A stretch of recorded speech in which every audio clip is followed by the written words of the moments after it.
Namaskar.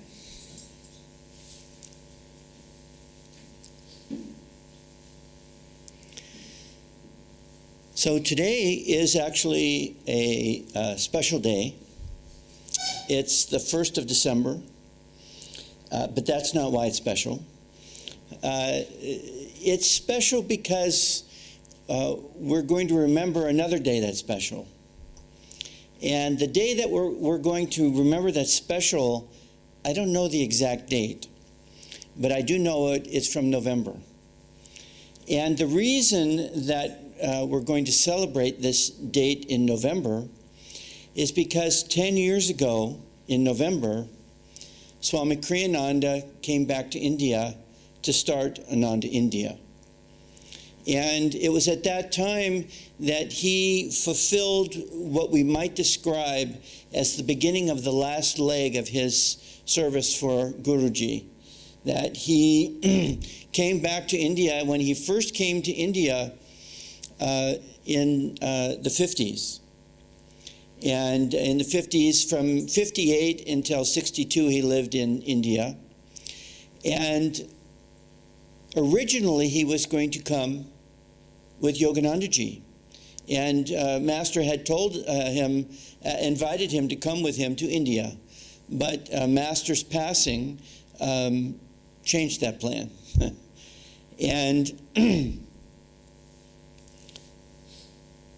back in 1977, I came to India with Kriyanandaji. And even at that time, we talked about having developing the work in India. But clearly, that wasn't the time.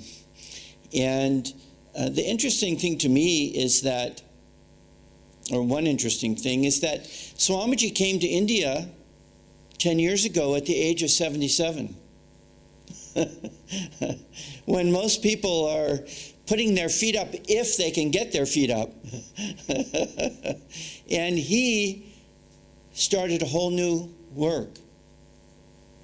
And I don't know if India in general and everyone that's been associated with us for these years, for varying lengths of time, realize how committed Swamiji was to India.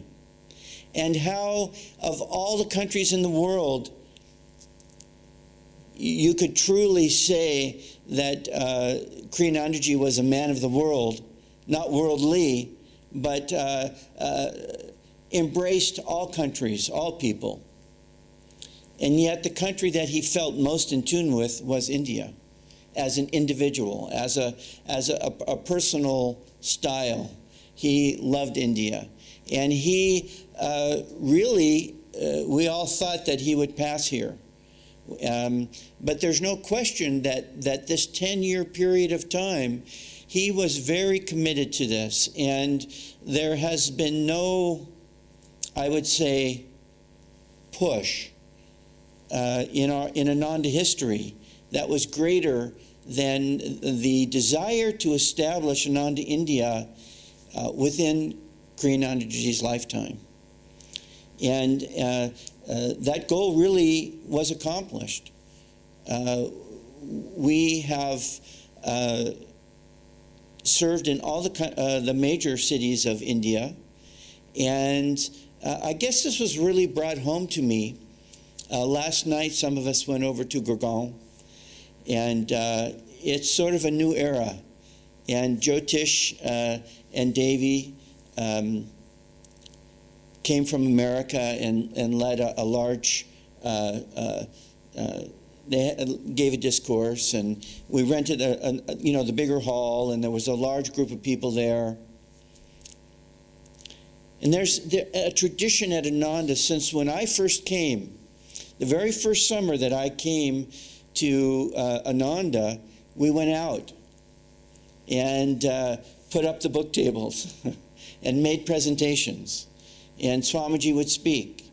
And even before I came, Swamiji has always been a outreacher, a person who was dedicated to sharing to anyone who would give him his ear. And he never he never defined his service as how many people came, but simply that he was there to serve and let those who come, come. And there have been times in his life when he lectured to thousands of people. And yet when he first came to India in November of 2003, and they rented the house in Phase 1, DLF Phase 1, B10 by 8, sometimes only one person would come. And he would share with them and give them just as much as he would have given 2,000 people. And there was a group in the very early years of Ananda India. The group was mainly Westerners. There was a point at which we had about 40 Westerners living in India. Today, 10 years later, we have, I believe it's less than 10. I'm pretty sure it's less than 10. Ananda India is Indian, and this has always been the goal. And it will continue that way. And last night, it was just so beautiful. It was so well done. And Ananda well done. And the Ananda tradition is that we serve shoulder to shoulder. Everybody pitches in and does whatever needs to be done. And there's always a smile, and it's fun. There's never tension and, you should do it my way. No, you should do it my way. And then the Indian choir came up. And, getting Indians to work all at the same time doing the same thing isn't always easy. Indians live the way they drive, all over the place. But the choir was fabulous, And then they had the kirtan group before the talk, and it was just, and the flower and chalk designs on the floor, which is so beautifully done here in India, and just everything, just the whole thing. It was. Usually, when you try to put on a program in India, it's a little chaotic. You know what I mean? You always think it's just a little bit out of control, but you hope that it comes together. But somehow, it was just so smooth, and it really made me feel probably the most so far in my own experience here in India, that Ananda India was Ananda India, that it was really doing it. I mean, of course, Ananda India is each soul, each person that gets touched by Master's vibration. It has nothing to do with what it looks like on the outside. But we're here to help people experience God's presence, but we're also here to share a way of life. It's not just about what you do in your meditation room, but it's how you bring that out into every part of life. And this is when we see the manifestation of this way of life, then it's so appealing, because you look at these people and you go, wow, they look so happy. They get along so well. What are they, from another planet? Don't they live in the same world that I live in, where everybody is, dog eat dog and get yours before the other guy takes it? Yeah, they live in the same world, but they see it from a different perspective, from the inside first, from connection to spirit first, and then bring that connection through the practices of meditation into everything that you do, and it works. And you meet one or two people and you go, well, it works for them. Will it work for more people? And last night you could see that it worked for a large group of people, and it's as relevant today in India as it's ever been. The teachings of Sanatana Dharma, they fit in today's challenges. The challenges of any part of life that you might look at on this date, in this time, can be transcended, and you might even say conquered, because not only can you be happy, but you can find the solutions and the energy in order to accomplish those solutions, no matter what part of life you're looking at. And there was just this beautiful, wide group of people there that were all expressing this truth and had been practicing it for long enough that you could see, wow, that's really working. And of course, Titian Devi have been at it with Ananda since the beginning. And I'll remind you that they will be here next Saturday. I remember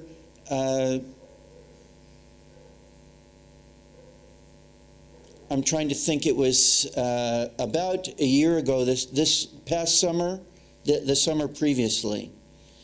And I had the opportunity to speak with Kriyananda Ji at the village in America, in Nevada City. And one of the things that came up in the conversation, and I don't remember anything around it, but it was just sort of like he looked over at me, he went, you know,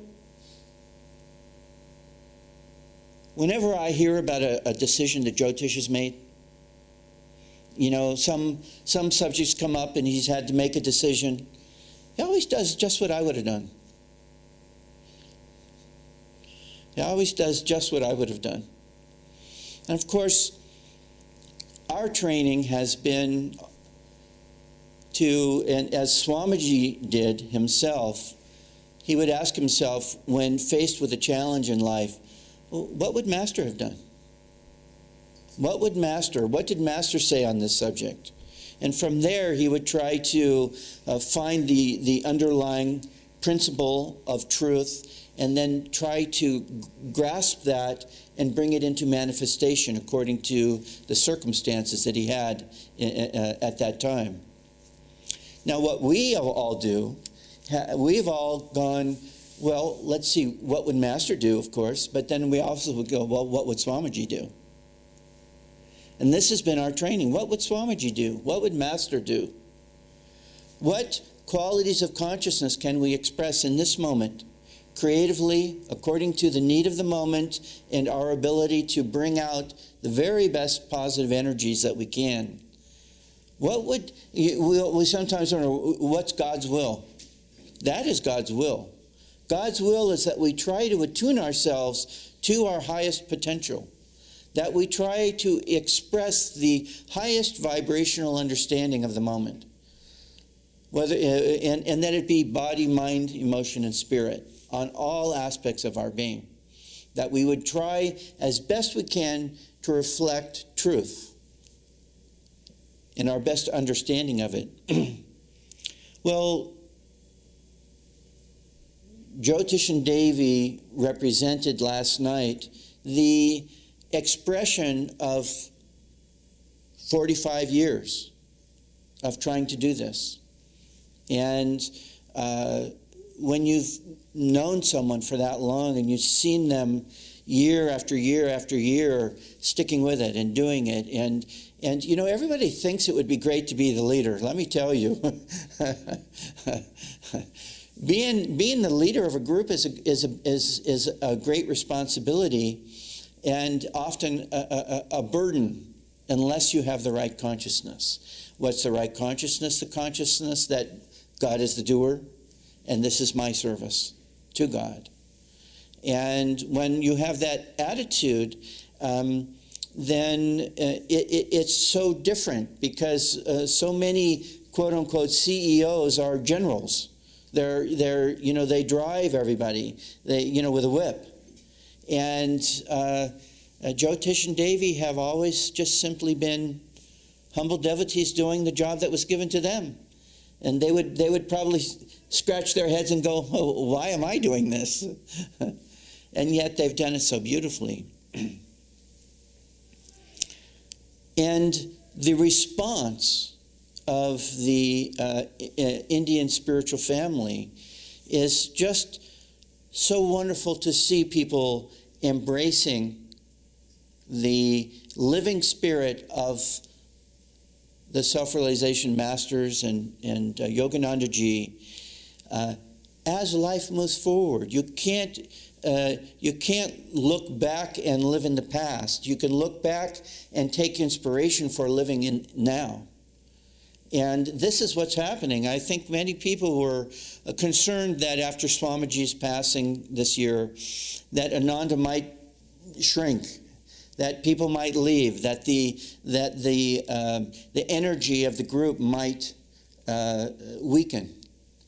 And it's been exactly the opposite. I have never in Ananda's history seen a greater level of dynamic outreach, caring, expansion, dedication, transformation of lives everywhere you look. And this is what I saw. I saw people that I've known now, for I came back to India in December of '04, so it'd been just over a year. It was just about this time of the year when I came, the beginning of December. And so I've seen this transformation for myself over 9 years now. And it's beautiful. It's just the very same thing that happened in America when we were growing up as a spiritual family. It's hearts get touched. Lives get changed.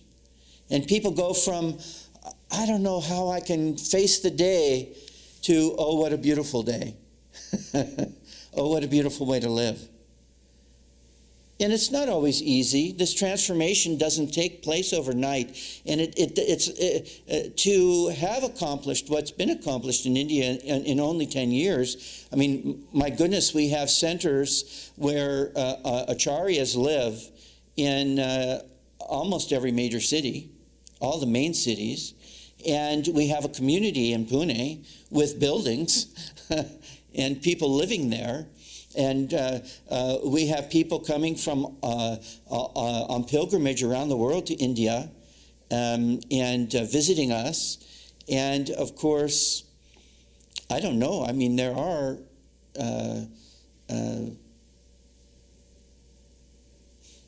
I don't know how many people have taken Kriya in the last 10 years, but it's in the thousands. It's not in the hundreds. That's a lot of people have been touched. How will they continue? How will it go on? It goes on through the lives of each person who gives themselves to it and touches that spirit and says, I am going to give myself to this in ever deeper ways. And you see the fruit of that investment. People talk about, you're supposed to do savings and over a period of time, or investments, and you see your investments, you hope that they grow. There is no greater investment than in your spiritual life, in your relationship to God. And you see that in the Sangha. We see it here. We see beautiful faces, people whose lives have been changed. And where there was no light, or there was dim, flickering, today we see people who have brilliance. And it's just still the beginning. So if you're wondering, you're thinking, oh, wow, John, I wish I had been here in the early days. These are still the early days. And there's no time greater than the moment for self-transformation, because you can't do it in the past. And you'll never do it in the future unless you do it now. And this way of life and this approach to self-transformation has taken hold. Kriyananda ji was on the television for many years, and then it went off for a year or two, and now it's back on. And I meet all the people all the time who have read Autobiography of a Yogi and or seen the American Swamiji on television. And so in the last 10 years, really, more than ever, Yogananda ji has become in the mind of India. and this is just going to continue. And we have a great responsibility, each of us according to our interest in how we're going to participate. But the masters sent Yoganandaji to the West so that he could send us back to India. And this practicalization, I'm not sure that's really a word, but the practicalization, the application of the yoga teachings in today's modern circumstance is what Ananda represents. And it's completely non-sectarian. It's not about people joining our group. It's about turning on the light everywhere, and then inspiring people, touching people, that they might shape their lives in a way that leads to joy instead of suffering.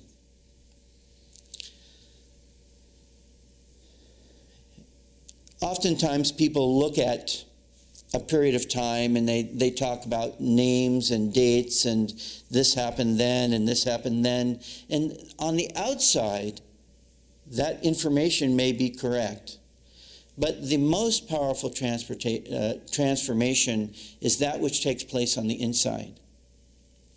And when that's happening, if I look at Ananda's 45-year plus tradition, say that is the sign of success, that people's lives are being transformed. Not that we put up buildings, not how many people took Kriya, how many people are practicing Kriya, how many lives are changed by Kriya. Now that's worth talking about. And each one of us can bring that light into the world on ever greater levels if we commit ourselves to it. And